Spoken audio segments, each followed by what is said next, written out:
Pagpalang araw po sa atin lahat at ngayon po ay pag-uusapan natin ng TikTok pagdating sa live. Kung ikaw ay isang OFW na nandito sa Saudi Arabia, nakaranas ka na bang pumasok sa isang live sa TikTok tapos hindi na gumagalaw, sobrang lag. Hindi ko alam kung ako lang ba yung nakakaranas ng ganon.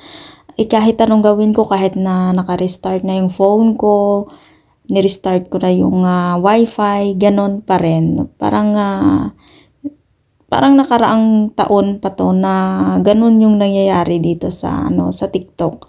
Hindi na ako makakapasok sa live kasi pag pumapasok ako doon, hindi na gumagalaw yung hindi na gumagalaw yung screen, hindi na gumagalaw yung live. Kaya minsan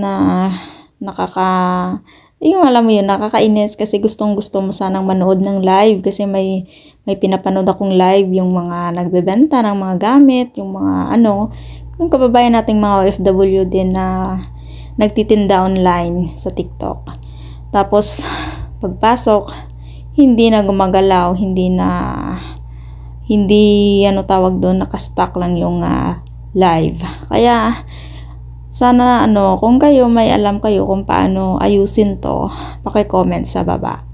At kung ikaw hindi naka-subscribe sa aking channel, please i-subscribe mo naman ang aking channel, Ives K. Velasco. Maraming salamat at mapagpalang araw po sa ating lahat.